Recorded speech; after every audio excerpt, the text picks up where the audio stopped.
우리가 밤하늘은 매일 볼 수 있지만 우리가 밤하늘을 매일 이렇게 올려다보게 되지는 않는 것 같습니다.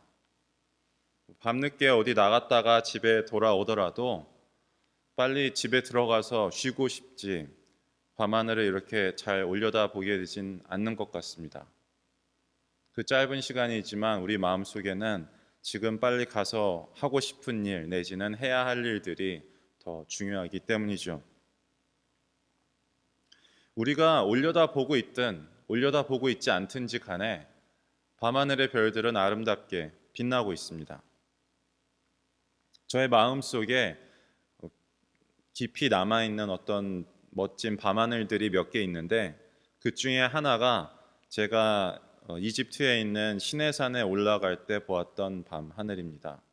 제가 군대를 전역하고 다시 학교로 돌아가기 전에 조금 시간이 있었는데요. 그때 어떻게 하다 보니까 이스라엘에서 자원봉사를 하게 되었습니다. 한 2달 정도 있었는데 그때 전 세계에서 온 많은 자원봉사자들을 만날 수가 있었는데요. 그 중에는 한국 분들도 있었습니다. 그래서 그분들이랑 같이 주말에는 이스라엘 여행도 하고 참 좋은 시간을 보냈습니다.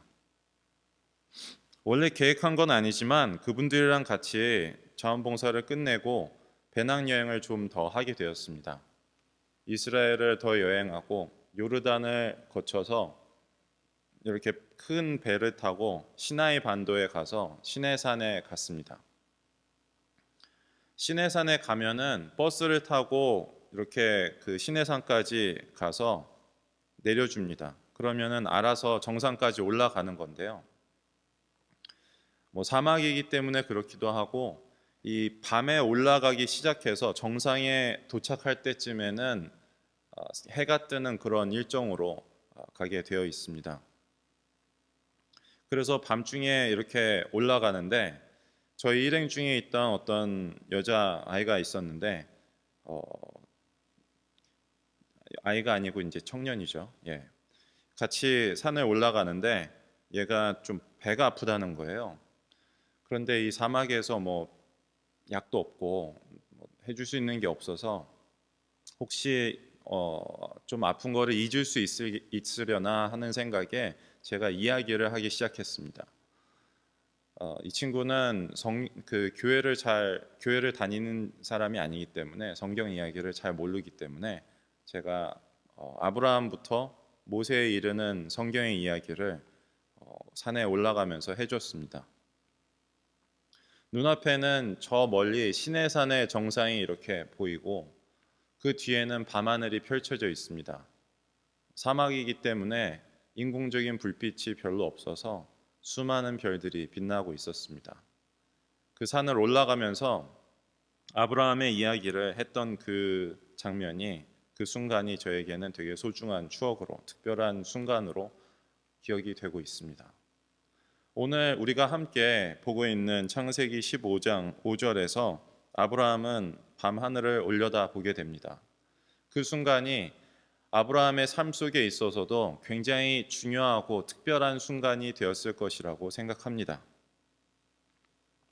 우리가 아브라함의 일생을 보면은 참 수행하기 어려운 명령을 해내고 믿기 어려운 약속을 믿어 나가는 그런 과정이 아니었나 생각이 됩니다. 원래 살고 있던 데를 떠나서 내가 너에게 지시할 어느 땅으로 가라.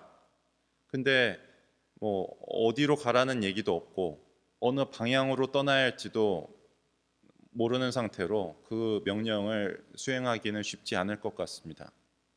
하지만 아브라함은 떠났죠.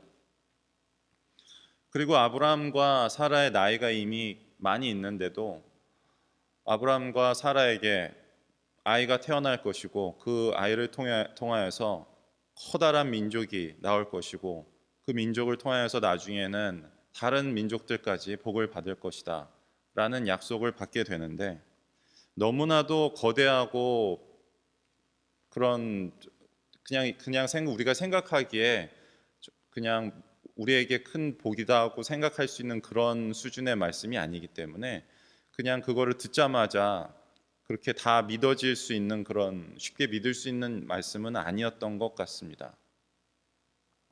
그래서 그런지 아브라함의 삶을 보면 하나님이 아브라함에게 여러 번에 걸쳐서 그 약속을 확인시켜 주시고 상기시켜 주시는 그런 것들을 우리가 보게 됩니다. 오늘 우리가 함께 읽은 창세기 15장의 말씀도 그러한 장면입니다.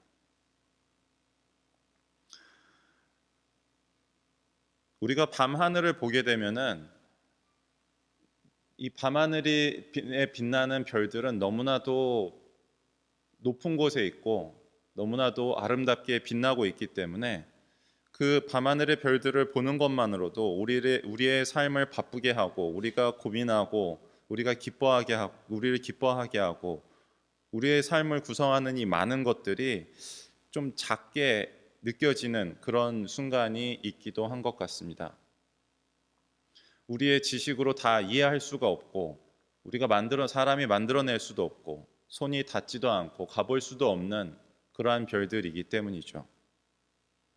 그리고 저 높은 곳에서 너무나도 아름답게 빛나고 있습니다. 밤하늘의 별을 보는 것만으로도 우리 사람의 생각과 경험과 이 모든 것을 벗어난 그 위에 있는 무엇인가가 있다는 것을 보게 되는 것이죠. 아마도 그렇기 때문에 아브라함이 이 순간 이 밤하늘을 보았을 때 그 전까지는 안 믿은 건 아니지만 완전히 믿기는 힘들었던 그런 하나님의 약속을, 놀라운 약속을, 아름다운 약속을 믿을 수 있게 되는, 그 약속이 믿어지게 되는 그 순간이 찾아온 것이 아닐까 합니다. 또 하나의 이유는 아브라함이 바로 이 순간에, 창세기 15장 이 순간에 하나님을 믿게 되었다는 말씀이 나오는데, 그게 가능했던 이유는 창세기 12장에서 시작된 아브라함의 이야기가 지금까지 15장까지 오는 과정 속에서 아브라함이 하나님의 약속을 잊지 않고 마음속에 간직하고 있었기 때문이 아닐까 합니다. 창세기 12장에서도 그렇고 13장에서도 그렇고 아브라함은 자기가 이동하는 곳에서 제단을 쌓고 하나님의 이름을 부르고 예배를 드렸다, 이렇게 말씀이 나옵니다. 예를 들어서 13장에 보면은 제가 읽어드리겠습니다. 롯이 아브라함을 떠난 뒤에 주님께서 아브라함에게 말씀하셨다. 넌 있는 곳에서 눈을 크게 뜨고 북쪽과 남쪽, 동쪽과 서쪽을 보아라. 내 눈에 보이는 이 모든 땅을 내가 너와 내 자손에게 아주 주겠다. 내가 너의 자손을 땅의 먼지처럼 셀 수 없이 많아지게 하겠다. 누구든지 땅의 먼지를 셀 수 있는 사람이 있다면 너의 자손을 셀 수 있을 것이다. 내가 이 땅을 너에게 주니 너는 가서 길이로도 걸어보고 너비로도 걸어보아라. 아브라함은 장막을 거두어서 헤브론의 마므레 곧 상수리 나무들이 있는 곳으로 가서 거기에서 살았다. 거기에서도 그는 주님께 제단을 쌓아서 바쳤다. 그러니까 15장에서 비로소 아브라함이 하나님을 믿게 되었다, 이런 말씀이 나오는데, 그 전에도 하나님을 안 믿은 건 아니죠. 안 믿었는데 어떻게 자기가 원래 살던 곳을 떠날 수 있고 하나님의 이름을 부를 수가 있겠습니까? 제단을 쌓으면서 하나님의 약속을 그 마음속에 간직하고 있었기 때문에 밤하늘을 그때 15장에서 처음 바라본 게 아니겠지만 그 순간에 그 아름다운 별들을 볼 때 하나님의 약속을 믿을 수 있게 되는 순간이 다가온 게 아닐까 합니다. 제가 지난 앞선 설교 3번에서 말씀드린 적이 있는 것 같은데, 지난 3번의 설교와 오늘까지의 설교들이 모여서 하나의 시리즈가 됩니다. 우리가 성경의 말씀을 왜 계속해서 읽어야 하고 또 읽고 또 읽고 또 읽어서 그것이 외워질 정도로 되어야 하고, 그 말씀을 우리의 머릿속뿐 아니라 마음속에 간직하여서 계속 가지고 있어야 하는지, 그랬을 때 우리에게 어떤 일이 일어날 수 있는지, 그거에 대한 설교 시리즈였습니다. 앞에서 보았던 저의 3번의 앞선 설교에서 보았던 설교 본문들은 많이 알려져 있는 본문들이었죠. 처음에 요한 3서 2절이었습니다. 사랑하는 그대여, 당신의 영혼이 잘 지내고 있는 것처럼 모든 면에 있어서 당신이 잘 지내고 몸이 건강하기를 제가 기도합니다. 그리고 시편 119편 105절 주님의 말씀은 제 발에 등불이고 제 길에 빛입니다. 데살로니가전서 5장 16절에서 18절 항상 기뻐하십시오. 끊임없이 기도하십시오. 모든 일에 감사하십시오. 이것이 그리스도 예수 안에서 여러분을 향한 하나님의 뜻입니다. 이 세 구절들은 많은 분들이 많은 사랑을 받고 많은 분들이 외우기도 하시는 그런 구절들인데요. 창세기 15장 5절은 안 유명한 건 아니지만 그렇게 암송 구절로 많이 유명한, 많이 외우게 되는 그런 구절은 아닌 것 같습니다. 그래도 제가 이 설교 시리즈의 마지막 본문으로 이 본문을 선택한 이유는 우리 중고 청년부 아이들에게는 이 본문이 읽기 어려운 그런 본문이 되었기 때문입니다. 저는 설교를 시리즈로 하는 경우가 많은데 시리즈로 할 때는 하나의 설교가 하나의 메시지를 전하고 그 각각의 메시지들이 모여서 그 시리즈 전체를 관통하는 하나의 메시지를 전하려고 노력합니다. 그리고 그 메시지를 잘 표현해주는 직접적인 연관이 있는 성경 구절을 정해서 아이들과 함께 외웠습니다. 예배를 주기도문으로 마치고 광고를 하기 전에 화면에 그 성경 구절을 띄워놓고 몇 번 함께 읽은 다음에 화면을 끄고 다 같이 외워보자 이렇게 했습니다. 그리고 그 시리즈 제가 작년에 했던 성경 설교 시리즈의 맨 첫 번째가 아브라함 시리즈였습니다. 그리고 그 시리즈의 성경 암송 구절이 이 창세기 15장 5절이었습니다. 전날 밤에 늦게까지 게임을 하다가 교회에 와서 예배 시간에 정신이 이렇게 맑은 상태가 아닌 경우도 있을 수 있고 교회에 늦게 나올 수도 있고 몸은 와 있지만 다른 생각을 하고 있는 그런 경우도 있을 수가 있습니다. 하지만 예배가 끝날 때가 되면은 어느 정도는 정신이 돌아오게 마련입니다. 그때 우리가 함께 이렇게 읽는 본문은 좀 안 듣고 안 들을래야 안 들을 수가 없는 그런 부분인 거죠. 그리고 이번 주에 무슨 일이 있어서 못 나온다 하더라도 그 다음 주에도 항상 이 시리즈가 계속되는 한 계속 그거를 함께 읽었었고 외웠기 때문에 그리고 다음 시리즈로 넘어간다 하더라도 그 전에 성경 암송 구절들을 하고 넘어갔기 때문에 작년 말이 되었을 때는 아니 올해까지 했을 때는 이 창세기 15장 5절을 아이들과 함께 좋게 50번 이상 함께 읽고 외웠습니다. 1년이 넘는 시간 동안 50번 이상 이 구절을 외웠다는 것이 어떻게 보면 길다면 긴 시간이고 많이 반복했다면 많이 반복했다고 생각할 수 있지만 저는 그게 너무 많이 반복했다, 너무 많이 했다는 생각이 별로 들진 않습니다. 왜냐하면 어떤 것이 우리 삶의 일부가 된다는 것은 그것보다도 더 긴 시간 동안 얼마나 오랫동안 우리가 이것을 가지고 있었는지 얼마나 많이 반복했는지 모를 정도가 되어야 하기 때문입니다. 우리가 살면서 김치찌개를 몇 번 먹었는지 알고 있는 사람이 있겠습니까? 요리를 하시는 분이 지금까지 된장찌개를 몇 번 끓였는지 알고 있는 분이 있겠습니까? 얼마나 오랫동안 이게 우리와 함께 있었는지 얼마나 여러 번 반복했는지 모를 정도로 그렇게 되었을 때 그것이 비로소 우리 삶의 일부가 되는 것이라고 생각합니다.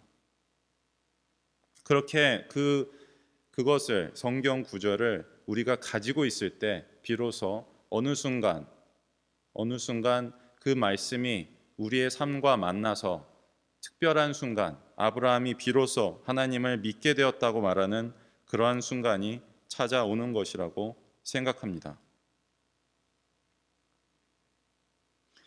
그것이 가능하려면은 우리가 항상 이 말씀들을 마음속에 가지고 있어야 하고 그것은 다른 그 누구도 우리 대신 해줄 수가 없는 일입니다.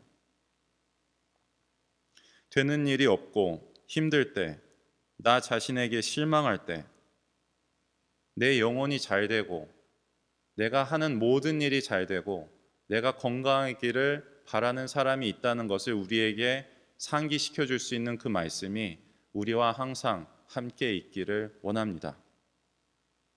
우리가 어둠 속을 걸어갈 때 길을 잃지 않고 저곳에 빛이 있다고 우리에게 알려주는 그러한 말씀이 우리의 삶 속에 항상 있기를 원합니다. 우리가 항상 기뻐하기 힘들고 끊임없이 기도하기 힘들고 감사하기 어려운 순간들이 있지만 그럼에도 불구하고 그렇게 하는 것이 기뻐하고 감사하고 기도하는 것이 하나님의 뜻이라는 것을 우리에게 상기시켜주는 그런 말씀이 우리와 항상 함께 있기를 원합니다.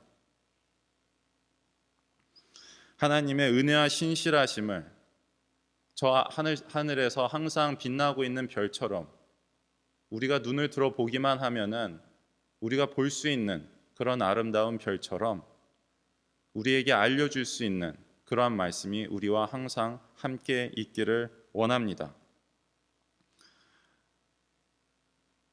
이 모든 말씀들이 우리와 항상 함께 있을 때 우리의 삶이 더욱더 풍성해지고 언젠가 하나님을 더욱더 깊이 만나고 그 말씀이 우리에게 꿀보다도 더 달다고 고백할 수 있고 그 삶이 우리가 넘어져 있을 때 다시 한번 일어나게 해주는 그러한 힘이 될 수 있다고 믿습니다.